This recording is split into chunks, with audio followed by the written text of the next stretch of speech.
Question 9. Enid owns a field that is in the shape of a quadrilateral. So here is the field, okay? The plan of Enid's field is shown below.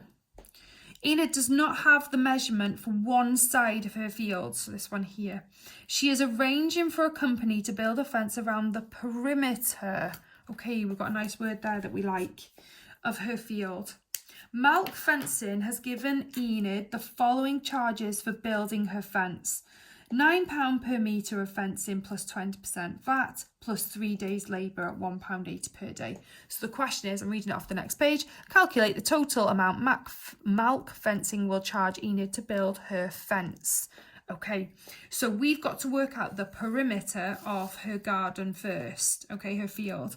So to work out perimeter, we add up the sides. So we've got to work out this missing side here. Now, what you should be able to spot is that there are 2 triangles. They've given you a hint here with this dotty line.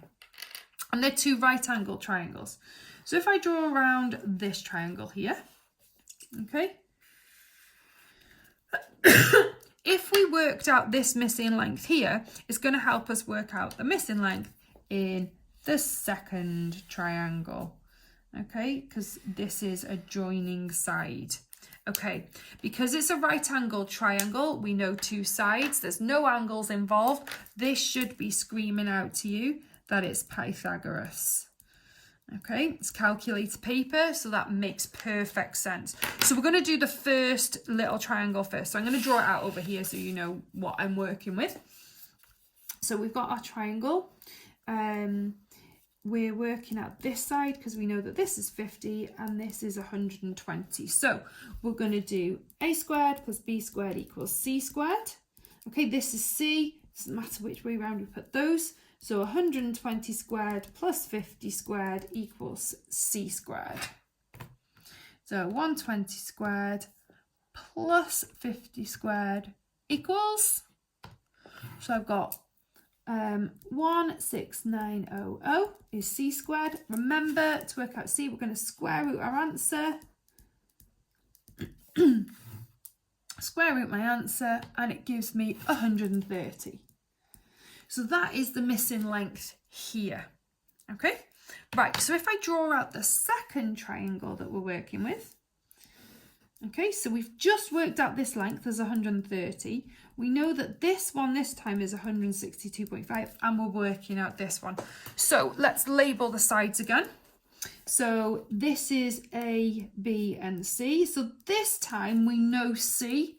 So we've got A squared plus 130 squared equals 162.5 squared. So to get A on its own, we're going to do 162.5 squared take away 130. So remember, when you're working out a shorter side, you're going to do a takeaway. So 162.5 squared, take away 130 squared, gives me the answer of 9,506.25 is A squared. We're going to square root our answer, and it's going to tell us the length of A, so square root my answer, and it's 97.5. Okay, so now we've got our length here as 97.5. So what have we got to do? It says we need to work out the perimeter. So the perimeter is, we're going to add up the 4 sides together. Remember, you don't need this dotted line, which was 130, so we're just going to add up the 4 sides. Okay, so the perimeter equals 162.5 plus 50 plus 120 plus 97.5. Okay, so 162.5 plus 50 plus 120 plus 97.5, and it gives me 430 meters. Okay, now we've got to work out the price. So we've got here £9 per metre. So obviously we're going to times this by £9. So 430 times £9 times 9, and it gives me £3,870. Okay, then it says plus VAT at 20%. VAT is value added tax.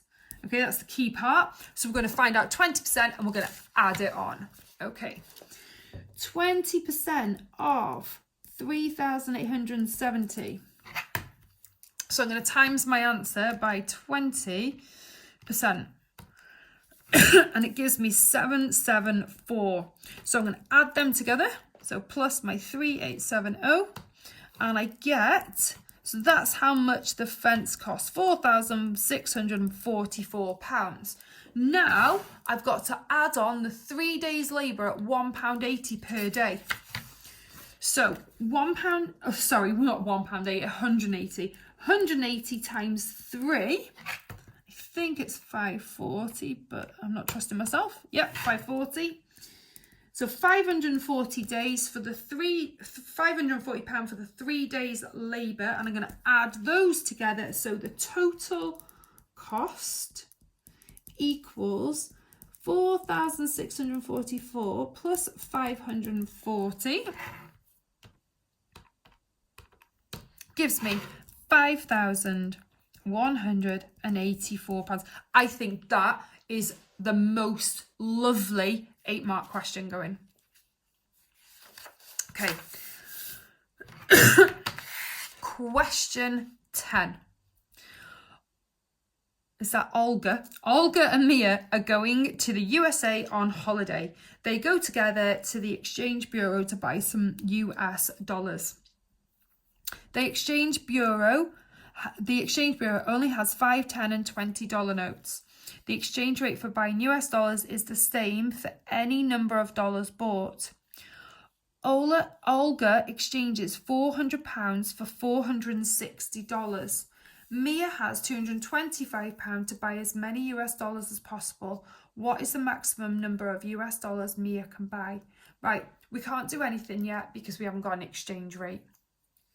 We've got to work it out. So we're going to divide these to know what the exchange rate is. Okay, so if I know that £400 is $460, I want to know what £1 is. So I'm going to divide by 400. Okay, so 460 divided by 400, 1.15. So $1.15 is a pound. Okay, so we've got our exchange rate. Okay.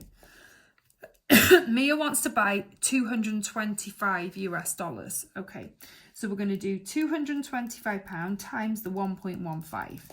So she can have 200 dollars, we're here, $258.75, okay, for her money. However, she can only get it in $5, $10, and $20 notes. Now, what's the easiest thing to remember with these is you look at the smallest amount of notes. So in this case, the $5, we're going to round to the nearest, we're going to round down to the nearest $5. So if we round down, the most she can get is $255, and that is our answer. Usually, it asks you then to go back and change it into pounds to tell you how much it's going to be. What you would do at this point, you would just divide by 1.15. But this question wants to know what's the maximum number of dollars, and that's our answer. Okay, next one, number 11. Wilf has two mathematically similar, I'm going to highlight that, I'm going to explain that bit in a minute, pictures of two old buses as shown below. So we've got this one, the smaller one, it's 102 and 38. We don't know this length, and this is 53.2. Calculate the length of the larger bus, of the bus in the larger picture. Okay, mathematically similar means that the proportion is the same. So we need to figure out how many times bigger this shape is. So we've got two adjoining sides here. So we've got, these are the lengths and these are the heights, okay? You choose the pair of sides that has the same, that has numbers on it. So these are our links here, these two numbers. Okay, we're going to use these two numbers to find the scale factor. So how many times bigger this shape is. So you do the bigger one, so 53.2 divided by the smaller height. Okay, so 53.2 divided by 38 gives me the answer of 1.4. So this means that going from here to here is times by 1.4. It's 1.4 times bigger. Now let's see if that actually works. So we want, if we check it with our heights, so if I did 38 times 1.4, it should give me the height of the bigger bus. So 53.2. 53.2, so it works. So if I want to know the length of the bigger bus, I'm going to do 102 times that 1.4. Okay, 102 times 1.4, and it gives me the answer of 142.8, and we're in millimeters, aren't we? Okay.